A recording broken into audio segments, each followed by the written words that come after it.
Hello and welcome to 11FS Spotlight. My name is David Brear, and in this weekly show we shine a bit of a spotlight on the best and the brightest in the tech and financial services industry to try and understand what is it that gets them going, growing, and what do they really think the future of the industry will look like. On today's Spotlight, I'm delighted to be joined by Jochem Nietsch, who is the Head of Markets Innovation at Rabobank. Lovely to see you today. How are you doing?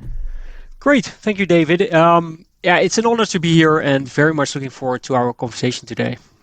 No worries. Well, we're going to be, it feels like it's going to be a trip down memory lane. We're going to be covering you, your career, and everything that has actually sort of led you to the role that you're doing now, as well as Rabobank's mission of growing a better world together. I mean, that's a very big mission in terms of actually setting out to achieve it, but that's what visions and missions are all about, isn't it? So maybe if we start off, though, can you give us a bit of a 1-minute elevator pitch on Rabobank for anybody internationally who don't know you guys?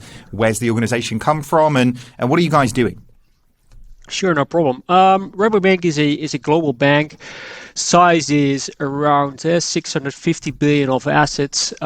We have two strategic pillars. One is banking for the Netherlands, which means that we are a all-finance bank in the Netherlands, helping consumers across the Netherlands, serving society in the Netherlands.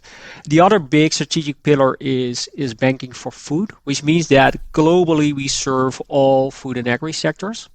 And maybe to give you some color, that means that we have a larger presence in the bigger agricultural markets, such as Australia, Brazil, California. Maybe for the pitch, it's good to tell a bit about the history.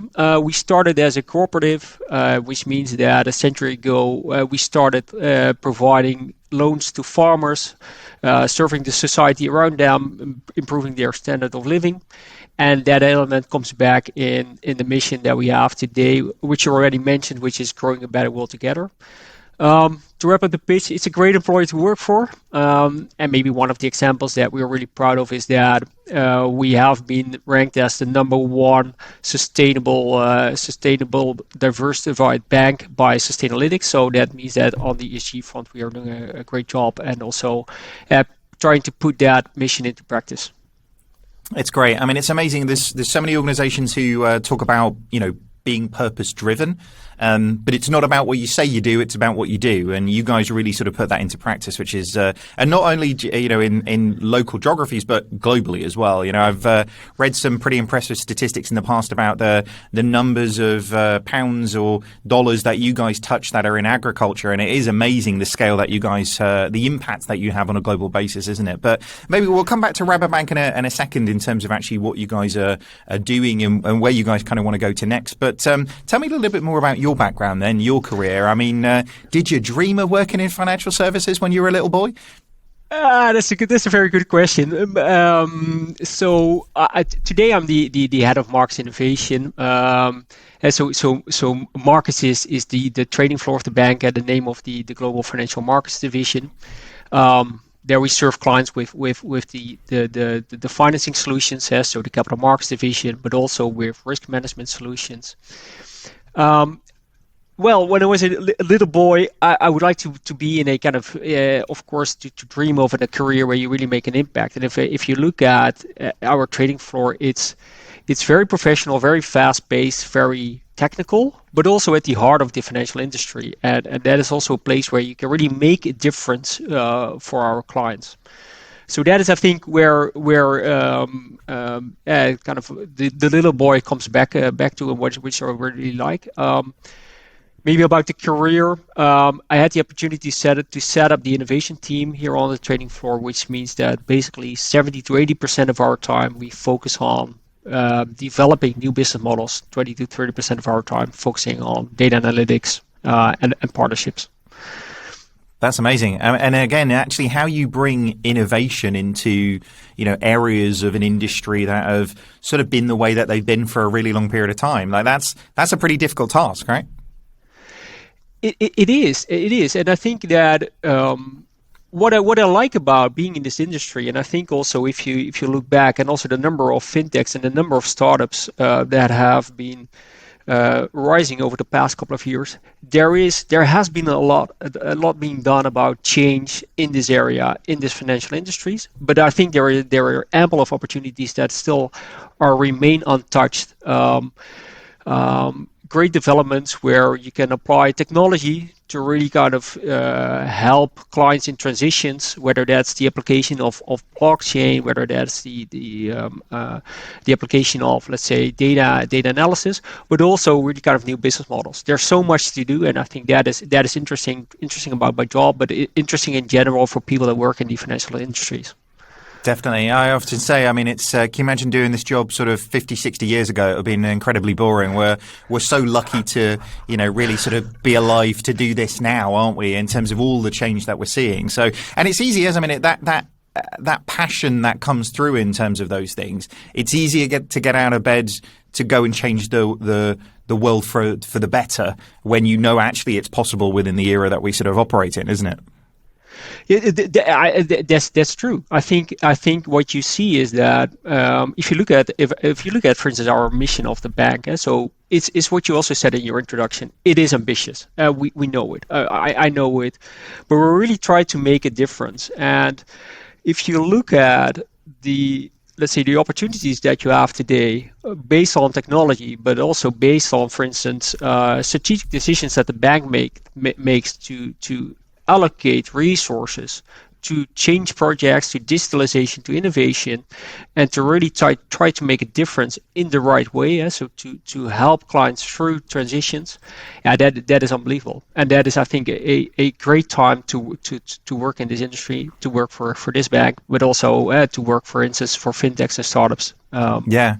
Well, and how do you use that? I know I often find when you look at vision statements, you look at values of different places. Obviously, there's sort of tried and trife kind of examples out there, aren't they? Of Enron's one was integrity, and that didn't work out very well. But actually, when you sort of look at mission statements like that, they're yardsticks that people can use on a day-to-day basis in meetings to make decisions, right? How do you sort of embed that mission into everybody's life in the business? Yeah, so maybe first to explain a bit what we mean with growing a better world together. And so it basically represents making the way in which we live and in which we work more sustainable. And to do that, we focus on three major global transitions. One is the food transition. The other one is the climate and energy transition. And the third one is the transition to become a more inclusive society. And I think that if you look at the era in which we live in, then you see a lot of also other corporates becoming more purpose driven, and I think that's great, because I think also in that mission statement there's a word together. We can't do this alone. So you see a lot of developments if it comes to becoming more carbon neutral, ESG investing, but also gender inequality. So I think that is good. I think maybe the difference in our bank is that if you, for instance, that it has been incorporated in our history and in our strategy and in the products and projects that we do for a very long time, and kind of dates back to that cooperative nature that we have. Yeah, it's amazing how much that origin story can affect such a long time ago. I mean, Rabobank was you're not a kind of a young fintech. You've got real heritage in the business in terms, but keeping those stories, keeping those legends of why you sort of created the organization in the first place I really do think is critical. It's people talk about legacy predominantly in a bad way, but when actually you've got a legacy and a generation of helping people, then actually that's something to be proud of, isn't it? It is, and I think that the maybe back to mission is not easy. It's ambitious, but I think that if you look at culture, the culture is definitely there, and the culture has been there, and indeed the heritage has been there, and I think that is also the duty for us if it comes to kind of the actions that we take today, is that they make a difference, that we allocate our resources to the right projects, that. This isn't a very abstract topic, and especially the way we talk about it now is very abstract. So we have to make it tangible. We have to. I think we also, it's our duty. If we claim such a mission, then we have to do it as well. And try for each of these transitions, try to find products and solutions that help clients through these transitions. Yeah, and speaking of that, I mean, exactly as you say, it's one thing saying it, and as I said before, backing it up with products and solutions that actually align to that. So tell us a little bit more about what Rabobank actually offers them. Yeah, so as an example, I think if you look, for instance, at food and agri, there are multiple big challenges that are out there. So that's, for instance, how do we feed a world of, let's say, 9 billion people in 2050?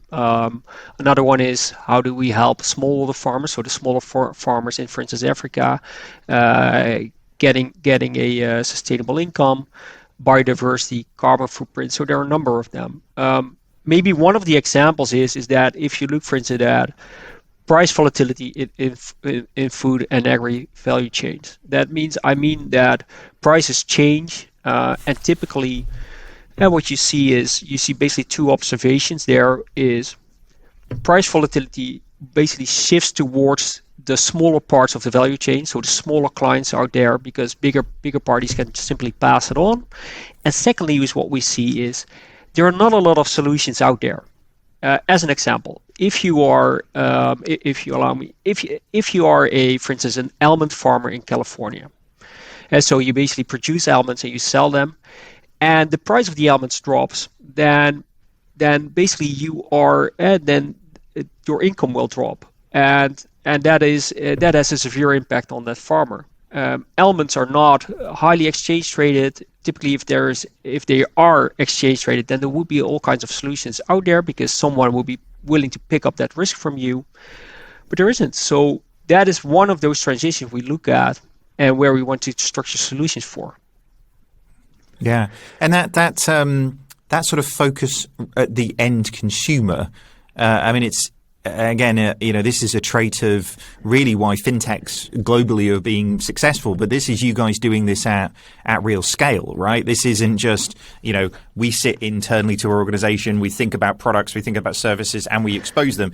You're out there sort of worrying about the end consumer and how they consume these things. Because really, all we talk about very often is financial services, but the financial services have to solve real problems. And that, as you say, in this, COVID climate and with, Californian, storms or fires or all sorts of things, real people out there are being affected by the reality of the world. And, financial services plays a really big part in helping people's lives, doesn't it?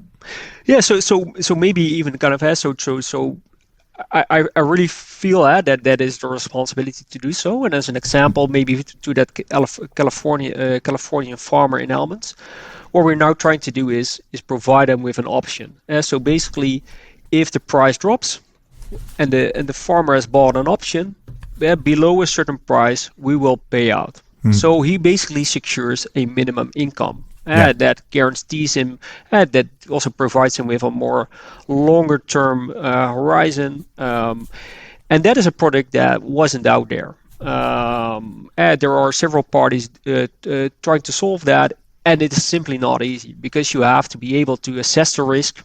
And so how big is the risk you're basically taking over from the farmer, and you have to be able to really take it. So take it over and warehouse that. And those things are, we have the resources in-house to do so. With our food and agri focus, we understand the clients, we understand the dynamics, and we have the capabilities here on the trading floor to really kind of execute such a thing. And I think that is where I think our mission plays in. We try to find those kind of projects where we can make a difference, make a change, and help those transitions. Yeah, that must be really interesting on the innovation side of things because while most core banking systems are pretty good at holding dollars or euros, but I've never seen one who holds almonds. So actually being able to kind of find those innovations and the technologies that can really support the ways in which you want to operate. It must be an interesting job in that sense. Oh, yeah, it definitely is. I think kind of if you think about there are we have ample of ideas of projects we would like to pick up. On the other hand, what you also want to do is, I think the job of innovation is also to make things tangible. And so to go from an idea to a project, and from a project to a business model, doing the first transactions and really make it work. and that execution also requires a lot of focus. So I've I think that is the great part of this job is finding a new strategies, finding ideas, making them, bringing them to life. Basically, bringing things from A to B. That's really kind of what gets me going. In the perfect world, we would have unlimited resources to pick up all of these ideas that we have. Yeah, that'd be lovely, wouldn't it? If there was another million days in the year and infinite budget on those things. But I mean, and part of, I mean, a lot of what innovation is, a lot of people get hung up on innovation being the objective. But innovation's not being really the objective. Like being innovative is an outcome when you're trying to solve a problem. And, a lot of what you're talking about here is really understanding the real world problems that you're trying to face into. And then, I always relate it to, there's a TV program in the US called MacGyver. Like that dude used to solve some problems with like a rubber band and a paperclip, and maybe a battery or something, And actually being, entrepreneurial, being innovative is about rethinking the way in which things have been done, isn't it? And to that end, actually, within an organization, I mean that bringing about new ways of thinking, new ways of working.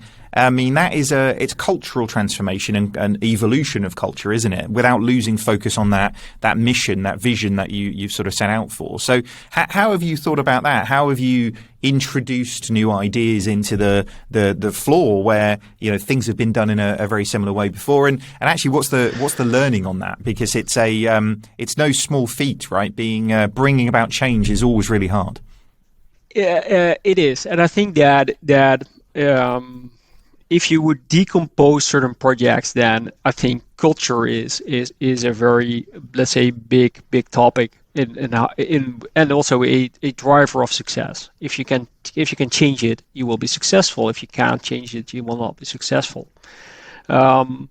So yes, on one end, I think the financial industry and also banks and bigger corporates have very strong cultures. On the other end, I think if you look outside, everybody sees that we need to change and also that the pace is increasing. So the sense of urgency is definitely there. That allows more. That allows for new ideas, new projects, new ways of working. And I think that is also reflected in the projects that we do.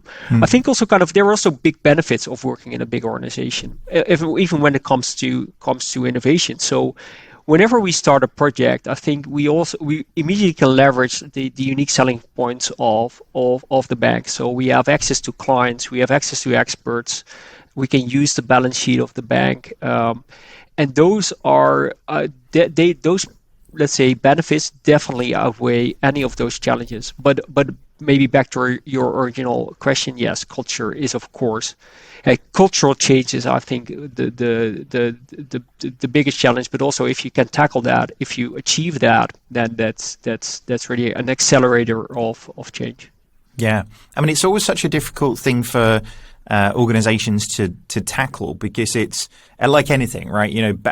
Habits are formed for a reason, and any strains and stresses, people default back to the way that things have been done before. So it's not one thing, it's everything, isn't it, in terms of that mix? But one thing that actually struck me that you guys have launched recently was Acorn credits and a carbon bank as well, which from what I read on your website, your scope is high quality nature based carbon solutions. Tell us a little bit more about that, and I'm really fascinated by what's Acorn credits. So, first of all, is an acronym, Acorn. So it's agroforestry credits, organically restoring nature, and that is, again, it's a very very abstract title. So these are voluntary carbon credits. So a couple of, I think this is a great concept, but it maybe takes a bit to explain it. So typically corporates buy voluntary carbon credits to offset their footprint. And maybe this is also one thing that I definitely need to mention is that first and foremost, instead of buying credits, it is of utmost importance that everybody starts to reduce his carbon footprint first. And then for the remaining footprint, you can offset that by compensate that by carbon credits. So what we have set up is a project where we help small farmers in Africa with planting trees, and then these trees sequester carbon when they grow, and that carbon is basically sold via carbon credits. So that means that we help those farmers with a new income stream, and we help corporates by compensating their remaining footprint. From the beginning, we have done that with a partner, Microsoft, who are really kind of one of the front runners and thought leaders in this area. And it has been so far a success, sold out, and maybe we can tell a bit more about the project if you like. Yeah, do. Please tell me more, because I mean, you sort of say it really helps corporates, it really helps those farmers, but obviously with your mission, that really helps the planet as well, right? You know, having a bunch more trees is going to be a real benefit to the planet, isn't it? So, but yeah, tell us more. Yeah, so one of the starting points, and if we go back to, let's say, 1.5 years ago, when you look at the carbon market, and I think this is a common view on the market as it is today, it is a very fragmented market, and it's also sometimes a mistrusted market with typically low prices, but also sometimes low quality. And what we did when we started, we said, okay, what do you expect? What do you expect when you, for instance, drive with your car and you want to offset that footprint? Then I would expect that carbon, if I buy a credit, that carbon is really taken out of the air. So it has to be really sequestered by a tree or by another nature-based solution. That it is actually, and so that it is really kind of, that is actually done. And so it has to be first being done, proven, and then to be sold. And you also want that is being measured in a scalable, objective, and transparent way. So we use satellite images to monitor the tree growth, so that it is really kind of transparent, really scalable across the globe, and objective, and then we can prove the growth. So I think the best thing about these Acorn credits is that they are created by smaller farmers. So small farmers in Africa, in Latin America, in other parts of the world, and we help them switch from their traditional agricultural way to agroforestry, which is a combination of agriculture and forestry. And that switch in itself is already beneficial to farmers. So they will it will help them tackling land degradation. It will help them on biodiversity. And maybe it's a very abstract story. Maybe an example. Imagine a farmer in Uganda having coffee plants on his field. If he also plants shade trees, then the quality of the coffee plants goes up because they benefit from the shade. And he now also has trees that will generate these carbon credits. So he has an additional income stream. And basically that is a project that we do. So it on one hand helps tackling climate change. So that's the carbon credit nature. On the other hand, it also helps those farmers getting a more resilient income, but also biodiversity and some other side effects that are very beneficial to the farmer. Yeah. So that is, I think, a project where we are very enthusiastic about, and is a part of this bigger carbon bank of Rabobank. I mean, as you say, sort of bringing about so much more transparency in those things, as you say. I mean, obviously, as you said at the top of that, making sure people are super efficient in terms of not wasting resources in the first place. But once you've optimized, then actually being in a situation where you're offsetting is really, really sensible. And I love the multiple wins in that model, where everybody within that, the whole value chain there that is solving that problem is really benefiting from solving that problem as well, which is fantastic. I mean, one thing that, and actually all of the things that you just referred to there, I mean, you didn't say blockchain. You didn't say AI, this wasn't some sort of cryptocurrency problem but innovation is often talked about in the sense of, innovative technologies that are kind of coming into the space to do a thing. Again, what I love from this is you're talking about real problems, either from a ecological or from a environmental or from a bringing value to farmers who need opportunities. But actually, you must, on the other side of the fence as well, be looking at technology that solves problems. So where in that space are you really sort of focusing? Because there's been a lot of people spending a lot of time with things like distributed ledger technology and, AI in various different kinds. But how do you sort of conceptualize those things, and how do you look at technology as an organization? So technology is definitely important. So it is a driver of change. If you, for instance, translate technology to the trading floor, especially data analytics will help people do their job better. At least that is my personal view. It will especially can be applied to helping people. If you look at blockchain, I think it has a different potential. It is more a driver of new business models. One of the examples that we are working on is applying blockchain on settlement of commercial paper, which is of course is a way more different concept to make settlement faster. Yeah. I mean, why is it so slow today? Because, I mean, there's probably another hour of conversation for us to talk about real-time settlement systems and, the legacy of payments globally and everything that goes with it. But it feels like there's no good reason why these things shouldn't be better than they are, right? Yes and no. So it is kind of when I joined this trading floor 3 years ago. This was one of the things that really surprised me. Why take settlement 2 days? And so settlement is maybe kind of the definition is the delivery of the asset in exchange for the payment.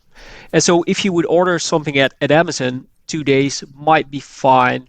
If you order groceries now with Gorillas or Flink, you expect it to be there in 10 minutes. Then if you think about commercial paper or any other securities that is basically operating in a very professional digitalized world, then you would expect it to be faster, real time.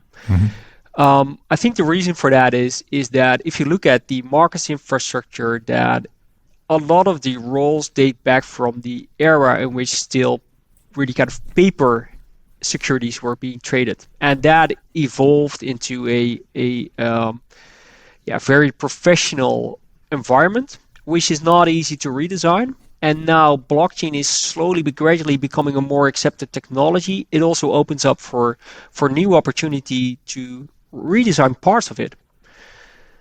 And I think that is why we can now change it and make it very, very much faster. So we go back from, we can improve it now from 2 days to minutes, and we are about to make it seconds, close to real time. Yeah.